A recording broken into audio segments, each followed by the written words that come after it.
মৰমৰ ছাত্ৰ ছাত্ৰীসকল তোমালোক আটাইকে এটি নতুন ভিডিঅ'লৈ আন্তৰিক স্বাগতম জনাইছোঁ। আজি আমি এই ভিডিঅ'টিত ক্লাছ 6ৰ আমাৰ বিজ্ঞান কিতাপখনৰ 3 নম্বৰ পাঠত দিয়া আছে সুস্বাস্থ্যৰ বাবে খাদ্য। এই পাঠটিৰ লগত যিখিনি অনুশীলনীৰ প্ৰশ্ন দিয়া আছে লগতে অতিৰিক্ত প্ৰশ্ন কিছুমানৰ উত্তৰ আলোচনা কৰিম। তোমালোকে সম্পূৰ্ণকৈ ভিডিঅ'টি চাবা, নিশ্চয়কৈ যথেষ্ট উপকৃত হ'বা। মৰমৰ ছাত্ৰ ছাত্ৰীসকল তোমালোকে চাই আছে তোমালোকৰ মৰমৰ YouTube channel best exam guide. আহাচোন বাৰু আজিৰ যিখিনি প্ৰশ্ন উত্তৰ দিয়া আছে তাকে আমি বিতংকৈ জানি লওঁ। অনুশীলনীৰ প্ৰশ্নসমূহ পৃষ্ঠা নম্বৰ 96 আৰু 98 দিয়া আছে। প্ৰথম প্ৰশ্ন এনেকৈ দিয়া আছে, তলত দিয়াসমূহৰ পৰা অমিল বস্তুবিধ উলিওৱা আৰু ইয়াৰ কাৰণ দৰ্শোৱা। ইয়াৰ চাৰিটাকে নাম দিয়া আছে, যেনেকৈ ক নম্বৰ দিয়া আছে জোৱাৰ, বজ্ৰা, ৰাগী আৰু বুট। এই চাৰিটাৰ অমিল কোনটো হয়? কিবা প্ৰকাৰ এটা অমিল আছে আৰু বাকীকেইটা কিয় অমিল হয় আমি কাৰণ তাকে জানিব লাগে। উত্তৰটো এনেকুৱা হ'ব, এই চাৰিটাৰ অমিলটো হৈছে বুট, কাৰণ বুট এবিধ মাহজাতীয় শস্য। জোৱাৰ, বজ্ৰা আৰু ৰাগী ধানজাতীয় বা মিলেট জাতীয় শস্য হয়। গতিকে আমি পাৰ্থক্যটো গম পালোঁ যে বুট কিয় এই গ্ৰুপটোৰ এই চাৰিটাৰ অমিলটো হয়। দ্বিতীয়তে দিয়া আছে ৰাজমাহ, বুট, চয়াবিন আৰু চাউল। ইয়াৰে চাউল হ'ল অমিলটো। চাউল কাৰ্বহাইড্ৰেট বা শ্বেতসাৰৰ উৎস হয়। ৰাজমাহ, বুট আৰু চয়াবিন প্ৰটিনৰ উৎস হয়।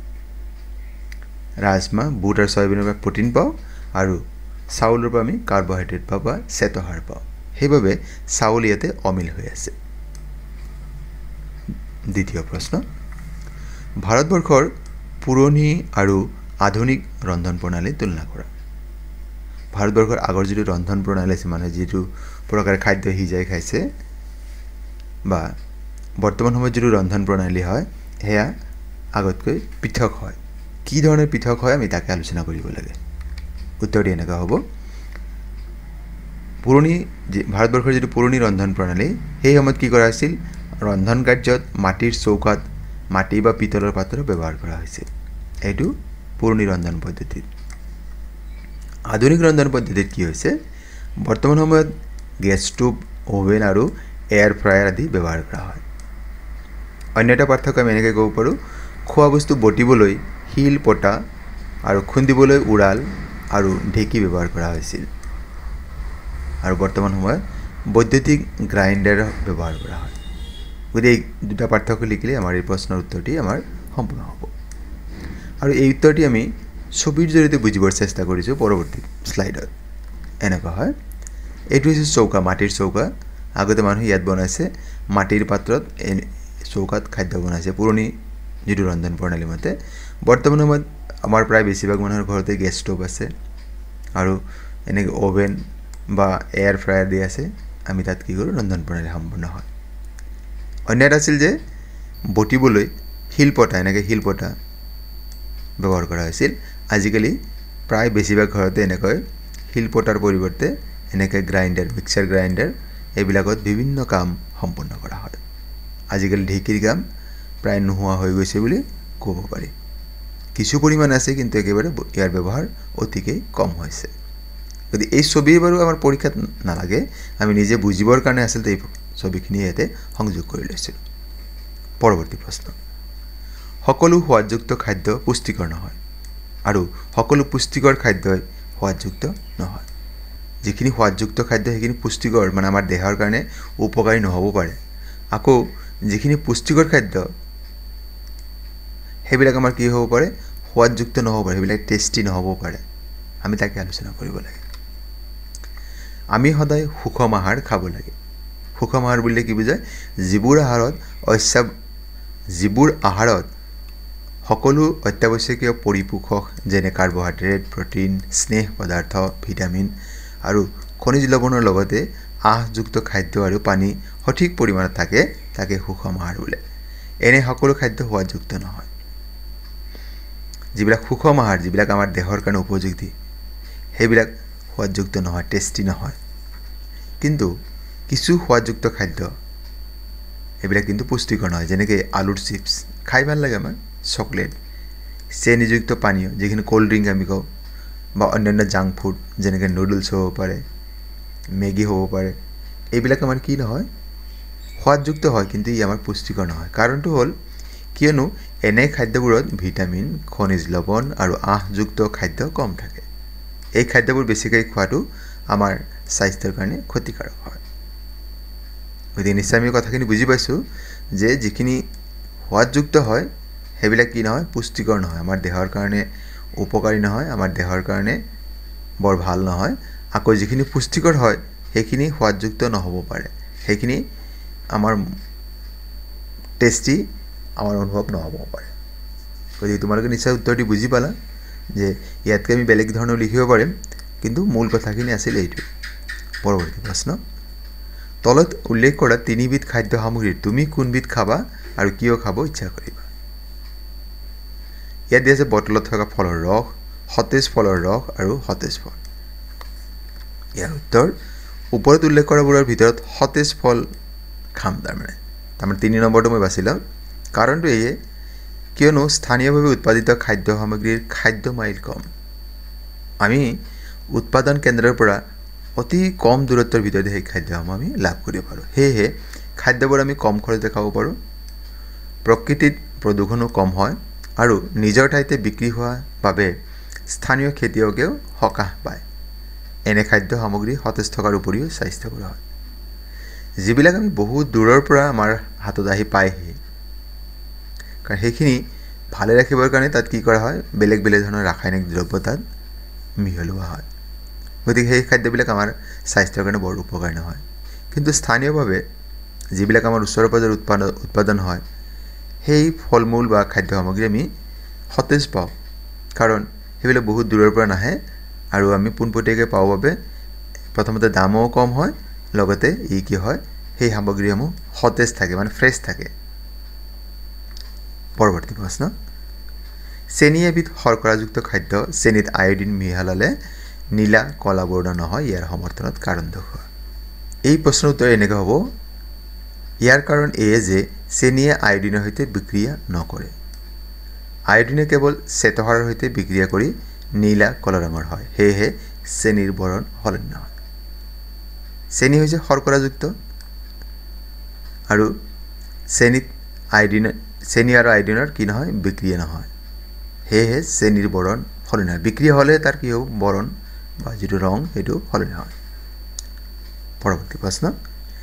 মিলেটবোৰক পুষ্টিকৰ খাদ্য হিচাপে গণ্য কৰা হৈছে আমি কেৱল মিলেট খালে শৰীৰত লাগতিয়াল পুষ্টিসমূহ পামনে আলোচনা কৰা মিলেটত বহুতো পৰিপোষক থাকে সেয়েহে ই পুষ্টিহীনতা দূৰ কৰাত সহায় কৰে যিহেতু মিলেটত কেইবাবিধো পৰিপোষক থাকে ইয়াক সাধাৰণতে নিউট্ৰি খাদ্যশস্য বুলি কোৱা হয় ইয়াত থকা পৰিপোষকবোৰ হ'ল প্ৰটিন খাদ্য আঁহ কেলছিয়াম লো পটেছিয়াম মেগনেছিয়াম ইত্যাদি সেইবাবে ই আমাৰ কাৰণে ছুপাৰ ফুড সেইবাবে সেয়ে মিলেটৰ পৰা প্ৰয়োজনীয় পুষ্টিসমূহ পাওঁ এই প্ৰশ্নৰ উত্তৰটি আমাৰ এইখিনি লিখিলে যথেষ্ট পৰৱৰ্তী প্ৰশ্ন শুদ্ধ উত্তৰৰ গোলটো সম্পূৰ্ণকৈ পূৰ কৰা ইয়াতে ক খ গ ঘ দিয়া আছে ইয়াৰ যিটো শুদ্ধ হ'ব সেইটো আমি পূৰ কৰি দিব লাগিব তলৰ কোনটো ভিটামিন ডিৰ অভাৱত হয় আমি নিশ্চয় ক'লে জানো ইয়াতে বিকল্প দিয়া আছে দৃষ্টিশক্তি কমি যোৱা বেৰি স্কাৰ্বি আৰু ৰিকেট দৃষ্টিশক্তিৰ লগত ভিটামিন এ জড়িত বেৰিৰ লগত ভিটামিন বি স্কাৰ্বিৰ লগত ভিটামিন চি আৰু ৰিকেটৰ সৈতে ভিটামিন ডি জড়িত তাৰমানে আমাৰ ইয়াতে কি হ'ব উত্তৰটি অপশ্যন যিটো ঘ দিয়া আছে সেয়া শুদ্ধ উত্তৰ হ'ব এতিয়া পৰীক্ষাত যদি আমাক দিয়া থাকে যেহেতু কৈছে শুদ্ধ উত্তৰটো গোলটো সম্পূৰ্ণকৈ কৰা গতিকে আমি এই ঘটো সম্পূৰ্ণ কৰি দিব তাৰমানে এনেকৈ আমি ডাৰ্ক কৰি দিব লাগিব পৰৱৰ্তী প্ৰশ্ন তলৰ কোনটো ৰোগ ভিটামিন চিৰ অভাৱত হয় ইতিমধ্যে আমি গমেই পালোঁ ভিটামিন চিৰ অভাৱত কি হয় স্কাৰ্বি হয় গতিকে আমি খ যিটো আছে এয়া পূৰ কৰি দিম খটো আমি পূৰ কৰা হৈ গ'ল পৰৱৰ্তী প্ৰশ্ন তলত দিয়া কোনটো ভিটামিন এৰ অভাৱত হয় ভিটামিন এৰ অভাৱত আমি জানো কুকুৰিকণা বেমাৰ হয় গতিকে তাৰমানে দৃষ্টিশক্তিৰ লগত জড়িত চকুৰ সৈতে জড়িত গতিকে আমাৰ ইয়াতে কি হ'ব ক বিকল্পটো শুদ্ধ হ'ব তাৰমানে আমাৰ এইটো আমি ৰং কৰিব লাগে গতিকে এইটো আমাৰ ক আমি ঢাকি দিলোঁ পৰৱৰ্তী প্ৰশ্ন তলত দিয়া কোনটো ৰোগ লুৰ অভাৱত হয় আইৰণ ডেফিচিয়েঞ্চিৰ কাৰণে হয় ইয়াতে ৰক্তহীনতা দৃষ্টিশক্তি কমি যোৱা স্কাৰ্বি ভেৰি এইকেইটা আমাৰ যিটো আমাৰ ভিটামিনৰ সৈতে জড়িত কেৱল এই ৰক্তহীনতা যিটো এনিমিয়া বুলি কোৱা হয় সেয়া হৈছে লুৰ অভাৱত হয় আইৰণৰ অভাৱত হয় গতিকে অপশ্যন এ আমি এইটো কালাৰ কৰি দিব লাগে পৰৱৰ্তী প্ৰশ্ন তলত দিয়া উপাদান সমৃদ্ধ খাদ্যবোৰৰ প্ৰতিটোৰ দুটাকৈ নাম উল্লেখ কৰা তাৰমানে দুটাকৈ নাম উল্লেখ কৰিব লাগে যেনেকৈ স্নেহ পদাৰ্থ সেই থকা দুটা খাদ্যশস্যৰ নাম লিখিব লাগে স্নেহ পদাৰ্থ যেনেকৈ বাদাম আখৰোট চীনাবাদাম ৰঙালাও মই দুটাতকৈ বেছিকৈ উল্লেখ কৰি দিছোঁ শ্বেতসাৰ জাতীয় কাৰ্বহাইড্ৰেট জাতীয় চাউল আলু মাকৈ আনাৰস এইবিলাক কি হৈছে কাৰ্বহাইড্ৰেট থকা শস্য আঁহ জাতীয় খাদ্যশস্য বিভিন্ন শাক পাচলি মিঠা আলু বিট প্ৰটিন মাছ গাখীৰ বুট মচুৰ দাইল সয়াবিন এইবিলাক হৈছে আমাৰ প্ৰটিনৰ উৎস হয় গতিকে এই প্ৰশ্নৰ উত্তৰ নিশ্চয় তোমালোকে বুজি পাইছা পৰৱৰ্তী প্ৰশ্ন এইখিনি আমাৰ অতিৰিক্ত প্ৰশ্ন আৰু তাৰ লগত ইয়াৰ উত্তৰসমূহ পাঠভিত্তিকখিনি আমাৰ সম্পূৰ্ণ হ'ল সুষম আহাৰ কাক বোলে যিবোৰ আহাৰত সকলো অত্যাৱশ্যকীয় পৰিপোষক যেনে কাৰ্বহাইড্ৰেট প্ৰটিন স্নেহ পদাৰ্থ ভিটামিন আৰু খনিজ লৱণৰ লগতে আঁহযুক্ত খাদ্য আৰু পানী সঠিক পৰিমাণত থাকে সঠিক হ'ব লাগিছিল তাকে সুষম আহাৰ বোলে এই প্ৰশ্নটো বহুত দৰকাৰী হয় ইয়াত 2 নম্বৰৰ কাৰণে আমাক প্ৰশ্ন দিয়া থাকে তাৰমানে আমাৰ খাদ্যৰ আমাৰ দেহৰ কাৰণে যিখিনি পৰিপোষকৰ প্ৰয়োজন হয় কাৰ্বহাইড্ৰেট প্ৰটিন স্নেহ পদাৰ্থ ভিটামিন বা খনিজ লৱণ এইসমূহ যিবিলাক খাদ্যত সঠিক পৰিমাণত থাকে তাকে আমি কি বুলি কওঁ সুষম আহাৰ বেলেন্স ডায়েট প্ৰটিনযুক্ত খাদ্যই আমাৰ শৰীৰৰ কিদৰে উপকৃত কৰে প্ৰটিন যে আমি খাদ্যত থাকিব লাগে ই আমাক কিদৰে সহায় কৰে প্ৰটিনযুক্ত খাদ্যই আমাৰ শৰীৰৰ বৃদ্ধি কৰাৰ লগতে শৰীৰৰ কলাসমূহ মেৰামতি কৰে একটা আমাৰ গ্ৰোথ যেটো হয় হেইটো সহায় কৰে আমাৰ যদি শৰীৰ যাতে বাঢ়ে পৰৱৰ্তী প্ৰশ্ন আমাৰ শৰীৰে সূৰ্যৰ পোহৰৰ উপস্থিতিত কি ভিটামিন প্ৰস্তুত কৰে উত্তৰ হৈছে ভিটামিন ডি প্ৰস্তুত কৰে ভিটামিন সিৰ যিকোনো তিনিটা উৎসৰ নাম লিখা আমি কৰবা ভিটামিন সি পাওঁ ভিটামিন সি আসলতে কি হয় টেঙা জাতীয় যিবিলাক ফলমূল আছে এইবিলাকৰ ভিটামিন সি থাকে গতিকে ইয়াতে কি হ'ব আমলখি নেমু টেঙা কমলা টেঙা এইবিলাক কি হয় ভিটামিন সিৰ উৎস হয় ভিটামিন এৰ যিকোনো তিনিটা উৎসৰ নাম লিখা আমি কোনবিলাকৰ পৰা ভিটামিন এ পাব পাৰোঁ ভিটামিন এ যেনেকৈ গাজৰ পৰা প্ৰচুৰ পৰিমাণে ভিটামিন এ পোৱা যায় আম গাখীৰ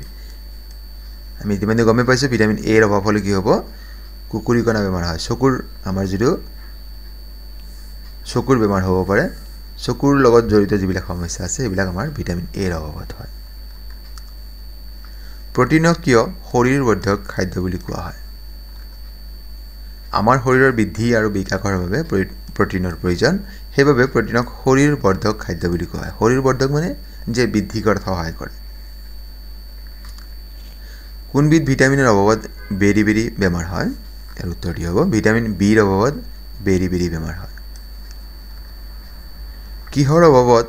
মাদলিয়া বা গৰল বেমাৰ হয় আয়োডিনৰ অভাৱত কি হয় মাদলিয়া বা গৰল মানে এই ডিঙিৰ তলত যে ফুলি উঠে হেয়া হৈছে গৰল এই বেমাৰটি আয়োডিনৰ অভাৱত হয় সেইকাৰণে কোৱা হয় যে আয়োডিনযুক্ত নিমখ খাব লাগে তেতিয়া আমাৰ এই গৰল বা মাদলিয়া বেমাৰৰ পৰা আমি হাত সাৰিব পাৰোঁ কোনটো খাদ্যক নিউট্ৰি ফুড বা সুপাৰ ফুড বুলি কোৱা হয় মিলেটক নিউট্ৰি ফুড বা সুপাৰ ফুড বুলি কোৱা হয় ৰাষ্ট্ৰসংঘৰ সাধাৰণ সভাই কোন চনটোক আন্তৰ্জাতিক মিলেট বৰ্ষ হিচাপে ঘোষণা কৰিছিল ইয়াৰ উত্তৰটি হ'ব 2023 চন ফুড মাইল কাক বোলে